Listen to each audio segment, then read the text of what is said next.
Hello and welcome to Latte Firm for a special breakdown.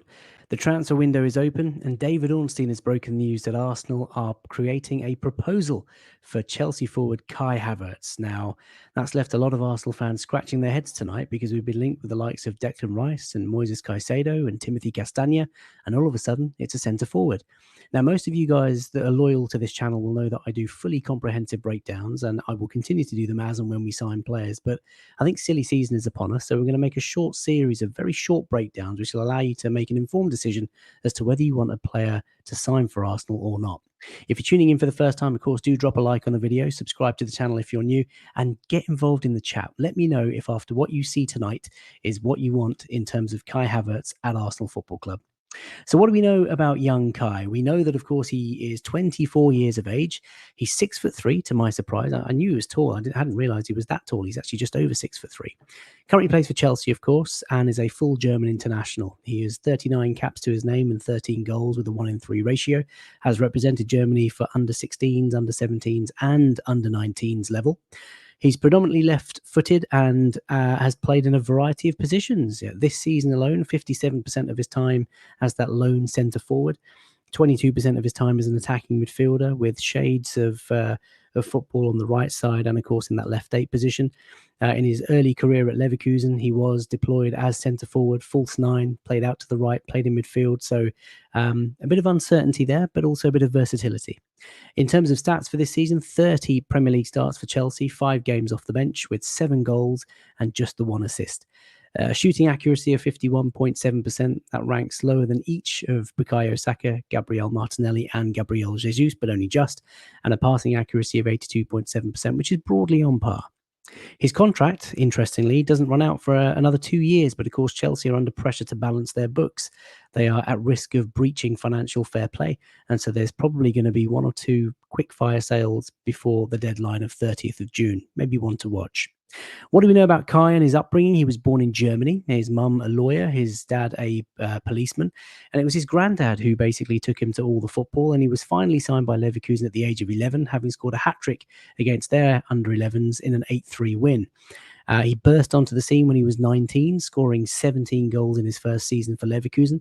Played in a variety of formations, 4-2-3-1, 4-3-3, 3-4-3 under Peter Bosz, and played in that false 9 position, as I've just said, similar to sort of Firmino at Liverpool. Peter Bosz described him as a very intelligent centre-forward, one who always kept attracting the centre back out of position, always dropped deep and attract a central midfielder, which allowed the wide men to get into the box, into dangerous areas. He ended up playing over 100 games for Leverkusen, scoring 36 goals, and it was in September 2020 when Frank Lampard's Chelsea came in for him and bought him for £75.8 million. As we move on to the radars, you guys should be familiar with these, but if you're not, if you're tuning in for the first time, this courtesy of the excellent Canon Stats, this breaks down a player's playing style into 3 areas. The defensive side of the game, which is the Reds, and immediately that springs out to me. It compares him against forwards in Europe's top 5 leagues. Defensive actions, interceptions, block passes, tackles, really high up there in terms of ranking. Peter Bosz, his coach at Leverkusen, described him as the first defender in that team, an intelligent presser, and everything that we've seen from Mikel Arteta about the team defending from the front and working hard off the ball, Kai Havertz certainly fits that mold. As you move your way through the radar, going to the blue section, that's the attacking side of his game. Fairly average, I would say here. Shots, non-penalty XG, fairly average. Non-penalty goals, a little bit lower than you'd expect. Of course, only the 7 goals this season in the Premier League. Could he be a prolific goal scorer? I'm not sure. But of course, he's got a long time to kind of find out. His expected goals per shot is pretty decent. Open play, key passing, pretty decent. But it's when you get around to the possession side of things that things get a little bit more intriguing. His pass efficiency is phenomenal. He's obviously involved in a lot of build-up play at Chelsea. He ranks quite highly compared to other forwards in Europe's top 5 leagues. Deep touches, as you'll see, where he's receiving the ball inside the opposition half, he's very, very good at. And in terms of carries and passes received, also quite strong. Hates dribbling, and you'll see why shortly. As we look at his shot maps and pass maps to start with, again, courtesy of Canon Stats, this first left graphic will basically show you all of Kai Havertz's shots during his time at Chelsea. So over the last 3 years, 159 shots on goal. 70 of those on target, so just more than 1 in 2, but only 18 goals. And those 18 goals there, you can see highlighted as those yellow circles, all in that penalty area. Very much a penalty area goal scorer. Scored some lovely finishes if you've been watching the YouTube clips like I have, but he doesn't like to shoot from too far out. In fact, only 3.8% of his shots are shots that are more than 25 meters from goal. If you look at the right chart on the right-hand side, the top one, that's his shot map from this season. So again, 7 goals from within the box. Has had 1 or 2 really good chances within the penalty area, but again, not really keen on shooting from outside the area. Assist-wise, just the 1 assist, and that came from just outside the penalty area, outside the D, as you can see. Has created some other really good openings for his team, but no one, of course, putting the ball into the net.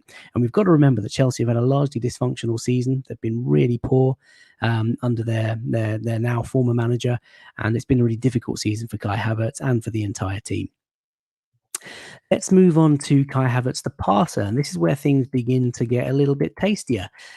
He's actually involved, compared to other forwards, in lots of good passing.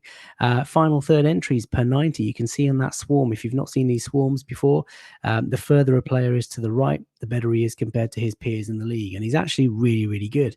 His passing efficiency, very, very high as per the radar, so that we can see that he's involved in a fairly high volume of build-up play, and he's receiving passes and making passes in all sorts of areas of the pitch. You can see that he's made 46 progressive passes there, the turquoise lines with the ball dots. He's passing predominantly down that right-hand channel, but he likes to pass from that right side of the pitch to the left side of the pitch. Pass volume for 90, also quite high. So look, as a technical passer of the ball, very, very good. If we move on to ball carrying, this is something that really blew my mind. He's actually rapid. In Euro 2020, he clocked up 35 kilometers per hour, which was faster than Jadon Sancho, Raheem Sterling, Cristiano Ronaldo, and only 1 kilometer per hour slower than Marcus Rashford. When I've seen Kai Havertz play on TV with my own eyes, he's never really looked that quick. And actually, again, sort of doing my research into tonight's show, there's many quotes from Peter Bosch's quote at Bayer Leverkusen saying that he'd often use his pace to find pockets of space intelligently by trying to trick a defender into runs in behind and then sort of just stopping and dropping deep. I like the fact that he's rapid. I like the fact that he's quick. I love the fact that we've got Martinelli and Saka, who are also very quick. Eddie Nketiah and Gabriel Jesus, not the fastest centre forwards, but Kai Havertz, pace is one of his raw strengths. I'm really excited by that. He loves to carry the ball. It's another quality that Mikel Arteta is, of course, looking for in the likes of Declan Rice. Carries the ball into the box per 90, quite high up there, much better than average, but he hates dribbling. He's not the sort of player that's going to get you on your feet, trying to take on defenders, trying to take on fullbacks 1v1. In fact, he only completed 15 dribbles last season, so don't expect that to change anytime soon. It's the pockets of space that's probably his key strength, and it's where he sort of receives the ball. And as you can see, again, this graphic courtesy of cannonstats.com, look at where he's receiving the ball. That chart there, the turquoise, is where he's received 213 passes, 50 key passes received. Now, the key passes tend to be from the right-hand side during his time at Chelsea, coming into the box. Also, the key passes received there, you can see the cluster of them in that sort of left 8 position. He's getting around the pitch, he drops deep, he falls into channels, he goes left, he goes right, comes deep into the center circle, will cause havoc in the penalty area. His reception of passing is pretty impressive, and his final third entry receptions per 90 minutes higher than average. Penalty area receptions per 90 really high. That's a good core sort of quality of his. So I'm really excited about that.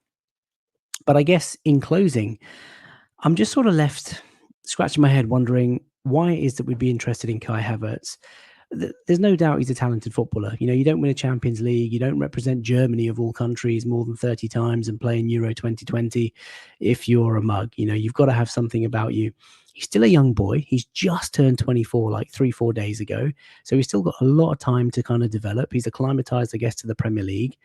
If you're looking for a prolific goal scorer, he certainly hasn't shown any evidence that he can be one of those. But in terms of build-up play, in terms of link man, in terms of maybe being a fluid option, maybe it's the versatility that Mikel Arteta is looking for. Someone to kind of come in and cover Jesus when he's out. Someone to maybe come and cover Bukayo Saka. We all know that he needs a rest. Maybe play in that left 8 position. Maybe give Odegaard a rest every now and again and play in that right 8 position. I don't know. I love the fact that he's quick. I love the fact that he's tall, and I love the fact that he defends from the front. That was something that really surprised me as well when I was looking at his player radars. But as a centre forward, I'm not sure. In closing, all I want to say is that if we are to spend 60, potentially 70 million pounds on this player, and it means that we miss out on Moises Caicedo, I'm going to be very, very sad. Is Kai Havertz the sort of player that you'd like to see Mikel Arteta move for? Is he the sort of player that would get you excited when you go to the Emirates? Let me know in the chat below. And of course, drop a like on the video, subscribe to the channel. We will be back soon, I'm sure. So until next time, bye for now.